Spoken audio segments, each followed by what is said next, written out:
Je vais m'adresser ce soir à Daniel Obono et lui donner deux leçons. Une leçon de reconnaissance, une leçon de mémoire et une troisième, une leçon d'histoire. Premièrement, reconnaissance. Daniel, tes parents ont trouvé refuge en France. Ton père aurait fini en prison. Ta mère, je ne sais pas où, et toi sûrement à faire des ménages au Gabon. Tu sais, ce pays, pas raciste. Premièrement, tu es arrivé ici à 11 ans. Tu es française, enfin binationale depuis 2011. Ce pays t'a tout donné. Ce pays t'a éduqué gratuitement, t'a soigné gratuitement. Ce pays de racistes t'a permis d'avoir un salaire et un niveau de vie que tu n'aurais jamais pu espérer dans ton pays de pas raciste et démocratique. Depuis 10 ans que je te connais, chez France Insoumise, tu craches ta haine de ce pays. Tu soutiens tous ceux qui crachent dessus. Tu as presque excusé les islamistes. Tu n'as pas été Charlie. Tu soutiens Dieudonné, qui promeut l'antisémitisme. Tu soutiens les Black Lives Matter, qui ne sont ni plus ni moins qu'un mouvement de racistes anti-blancs. Parce que je te répète que eux font des lynchages sur des blancs innocents, en leur disant qu'ils détestent les blancs pour je ne sais pas quelle raison. Nous y reviendrons, c'est l'histoire. Un cerveau normal et pas perturbé aurait une reconnaissance à vie pour ce pays. Comme l'ont les Portugais, comme l'ont les Espagnols, comme l'ont les Italiens, comme l'avait mon père, juif tunisien. Bon, je ne suis pas binational, je suis né ici et je suis juste français. Enfin, juste, je suis fier d'être français. Mais mon père m'a jamais appris, m'a jamais dit de la France, ah, ils sont des méchants, ils ont vendu les juifs aux Veldives. Toi, je ne sais pas ce qu'ils t'ont dit tes parents. Je ne sais pas ce que tu as appris sur les Blancs, sur la France. Mais ce que je ne comprends pas, c'est que tu es à la Sorbonne. Tu n'as même pas l'excuse de l'ignorance.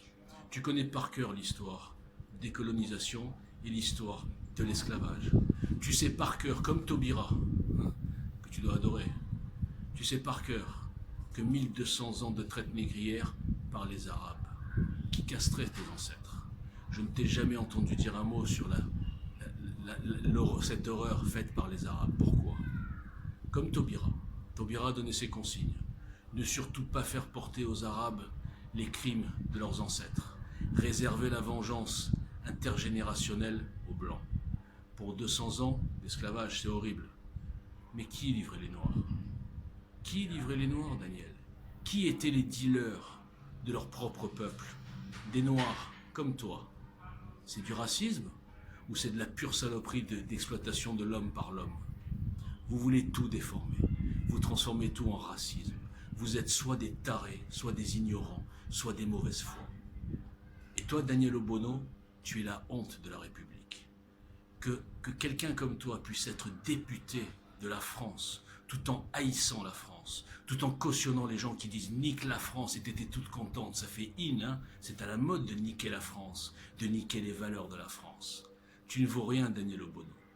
J'ai pas lu l'article de Valeurs Actuelles, c'est peut-être maladroit, mais c'est un détail par rapport à ton parcours depuis 10 ans. Tu es la honte de la France, comme ton parti, la France Insoumise. Et je ne parlerai même pas de Mélenchon, qui lui connaît encore mieux l'histoire que moi, encore mieux. Mais il la nie pour avoir des clients. Vous m'écœurez. Moi, je ne suis pas français de souche, mais je suis français de tripe. Et il y en a plein des comme moi. Et bientôt, on va reprendre le pouvoir. Et on va se débarrasser de votre idéologie de malades mentaux, de haine de soi, de falsification de l'histoire. Voilà, c'est un message personnel pour Daniel Obono et toute la clique. La LDNA, toute la clique là, qui nous emmerde toute la journée, qui crie au racisme alors que tous les crimes, les égorgements, les agressions, les viols, c'est contre des blancs. Ouvrez les yeux, bande de chacals. Merci.